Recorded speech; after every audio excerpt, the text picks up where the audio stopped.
Well, hi, Matt. Sam here. Um, this was too good an opportunity to pass up and too much of a teachable moment to let slide by. You mentioned in your post about wilderness experiences, and I don't know anyone doing significant ministry of any type who hasn't had a series of wilderness experiences. And we're in good company because when you consider Moses, uh, you consider others, the Apostle Paul, he had an elongated wilderness experience as we study his history. Radical transformation, we know about that, began in Acts 9. Um, we know about other uh, biblical heroes of the faith. Um, I thought I had my Bible here handy. Hold on one second. Let me grab something.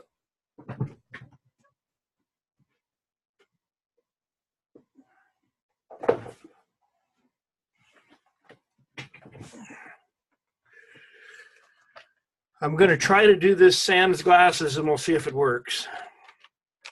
But let me get over here to Hebrews. I just thought of this and it'll frame very well what I have to tell you. So let me get to it.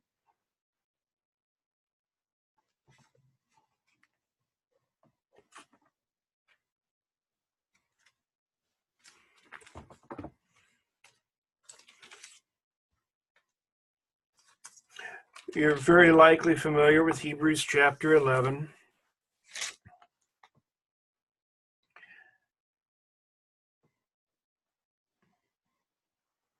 I think it's verse 13. These all died in faith, not having received the things promised, but having seen them and greeted them from afar, and having acknowledged that they were strangers and exile on the earth.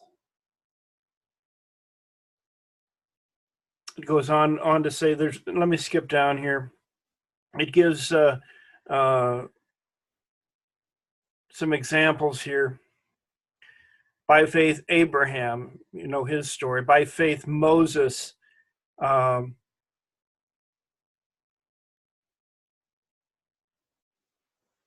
refused to be called the son of Pharaoh's daughter, choosing rather to be mistreated with the people of God than enjoy the fleeting pleasures of sin. Goes on to talk more about Moses, talks about the people of Israel. Let me read this to you. What more shall I say? For time would fail me to tell of Gideon, Barak, Samson, Jephthah of David, Samuel, and the prophets, who through faith conquered kingdoms, enforced justice, ordained promises, stopped the mouths of lions, unquenched the power of fire, escaped the edge of the sword, were made strong out of weakness, became mighty in war, and put foreign armies to flight.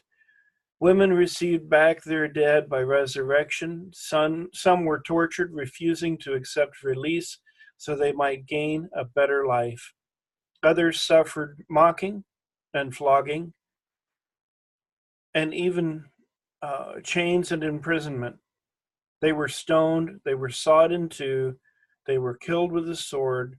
They went about in skins of sheep and goats, destitute, afflicted, mistreated, of whom the world was not worthy, wandering about in deserts and mountains and in dens and caves of the earth. And these, though commended through their faith, did not receive what was promised, since God had provided something better for us, that apart from us, they should not be made perfect. Each of these that are described here in Hebrews chapter 11 were people who had their own individual wilderness experiences, some figuratively and some quite literal. Moses had an extended desert experience on the backside of Midian. You know that the stories probably as well as I do. But here's the point I want to make, and that is that as God draws us to himself, we will be drawn away from the world. And often that involves sacrifice. It involves setting things aside uh, that might bring us comfort, that might uh, put us in more comfortable situation.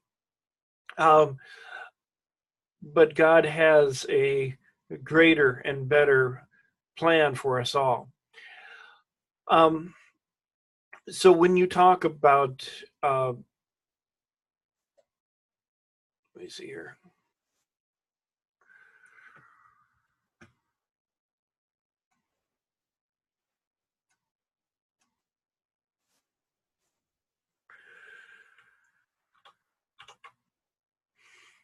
So as you write about time frame as a wilderness experience that led to a stronger discernment of call.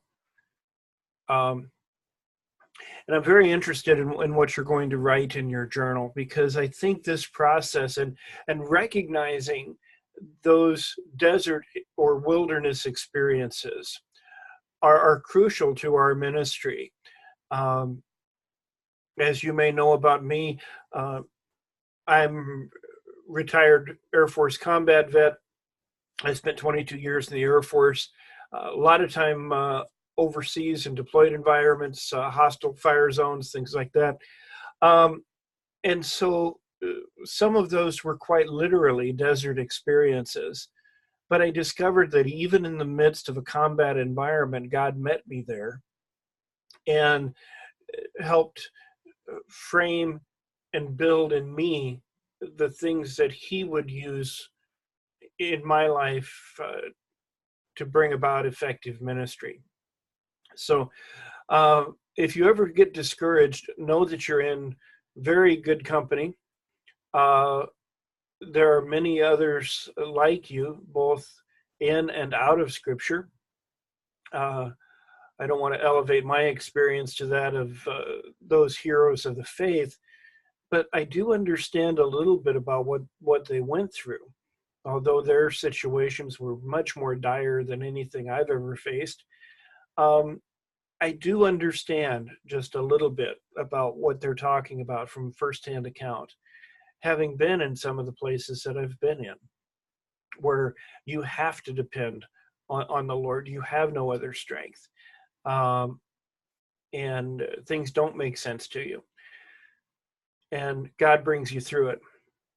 And it's the faith that God builds in Him and the trust that that type of experience engenders that really do, first of all, draw us to the Lord, secondly, make us holy. There's something about adversity that God uses. Now, to be fair, God doesn't bring about the calamity, never does. God does not bring calamity on His people, but He certainly will use the things that we face as those teaching opportunities. Much like I did with this discussion board post, I saw an opportunity and I thought, you know what, this is more than I can put in a discussion board post. So I decided to take to video and try to have more of a conversation about these wilderness experiences and how they shape our sense of call. And so as we go through this process of nailing down our sense of call and settling that in our soul, it greatly helps us as we move forward in the ministry to which we're called. And my strong belief is that God does not call a person to further their education or to take the time out to learn new things, especially a master's degree. In my view, you've got to be called to do it. And so there is something that God is preparing in your life, and there's a reason that God has you doing this. And those desert experiences help to build our faith in him.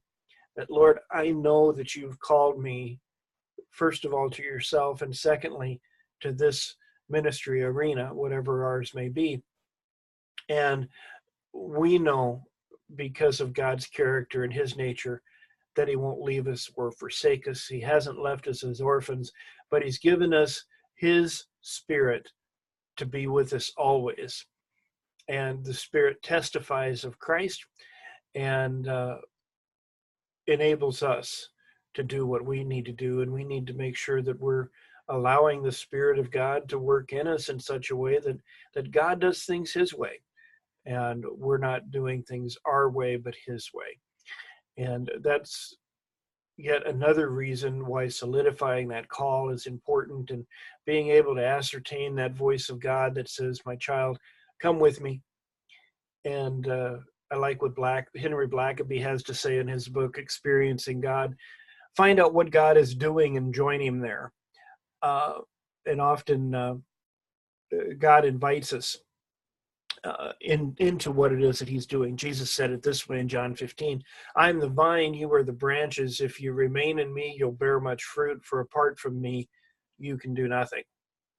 So it goes on to talk about it. I won't go on in any further to John 15, but there's such great stuff there. I love teaching and preaching from the book of John. So anyway, that's, I think, everything I had to say regarding this subject of wilderness experiences. I have more stories that I could tell, but maybe I'll save those for another time. Nothing comes to mind immediately that I feel germane to this wilderness desert experience. Well, maybe I'll tell you one, if you wouldn't mind. I was deployed to the Middle East, and we were at Al Udeid Air Base, and we got there, and they had at the time F-15 C and D fighters, I believe. Maybe they were D and E's, I can't remember.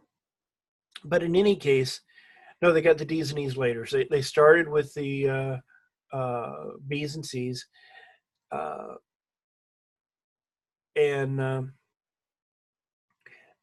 So they were an older airframe, especially the C models, had a lot of X-ray on them. The new E models that came out, they had fixed many of the issues that they'd had in the C's, so they did not require the level of X-ray. And those began to taper off toward the end of our deployment as they got more of the E models on the base. But these X-ray jobs that we did, we would X-ray the flight surfaces for that airframe. And it was hot, long, difficult work. And we would just be absolutely drenched by the time we got done. It was hard work. And the leadership there was just not good. And it greatly affected me. And so I finished the deployment, and I did not have a good attitude. I'll just put it that way. And I remember sitting on the aircraft when my deployment was finally over. And I was sitting on the airplane and looking out the open door above the wing. I was in a jump seat and was looking out over the wing and out onto the flight line. It was nighttime. I could see the lovely blue lights of the tarmac there in the taxiway. And I'm sitting there thinking, God, I can't wait till they close the door and this aircraft gets out of this airspace. And I am not coming back to this God-forsaken place. And I heard the Spirit of God immediately speak to my heart in a very clear fashion and say very, very clearly, "Want to bet?" And that was not what I wanted to hear. I guess I wanted to hear, "Oh, you poor soul, you've really been through it. I'm not going to send you back here." No, God had other ideas. It was roughly a year that I was back in theater, back at the same base, back in the same shop. And I remember when I got the deployment orders, and it was definite that I was going. And when I first got the orders, I thought, "Oh, this can't be the will of God. This can't be the will of God. God, you've got to get me out of this." But it was God's will. God sent me back there, and I remember making a conscious decision that, "Lord, I get to choose how I respond to things. So, Lord, help me to respond in godly fashion with a good attitude, no matter what happens and what I face." And I got there prepared to be in that same environment, and depending on the Lord to keep my attitude godly, my responses godly. Um, but I got there and discovered that the culture on the base had changed significantly, drastically. It was vastly different from what I had experienced previously. And that good attitude that I kind of built up on the inside of me, "I'm going to go into this with a good attitude," ended up being a very positive thing, because I ended up having one of the greatest deployments, if not the greatest deployment of my career. And a lot of great memories came from that, and we did a lot of really good stuff. We did discover we had a major inspection coming down the pipeline, and the shop was in disarray, and so we had to basically build everything from scratch to uh, even come close to not getting our behinds handed to us by this inspection team. And God worked through that. And I've learned that God can often do some of his greatest work in the life of a minister in some of the most secular of places. And so uh, when you talk about wilderness experiences, I understand it because I've been there.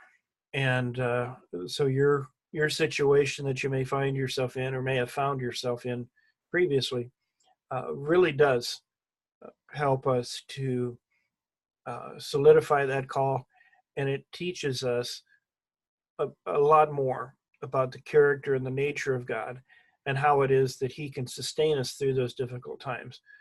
Um, because in ministry, we will have trouble. Uh, we will have difficult times. Um, and were it not for the calling, I think many of us would say, sayonara, I don't want any of this. Um, I've had enough. I can make a lot more money doing something else. I can, uh, if this doesn't work out, I've got other options. Um, were it not for the call, and knowing that God has called us, knowing that uh, it is God that we're answerable to, and He'll sustain us, really does help keep us in ministry. And God really does do incredible things in our lives. Um, and I like what you say, leads to a stronger discernment of call. And I couldn't agree more strongly. Those situations I've been through, and that's just one of them that I described, um, have really helped to discern and solidify that call. So that's it for now, and I hope these few remarks are helpful to you, and I look forward to the ensuing discussion. So long for now.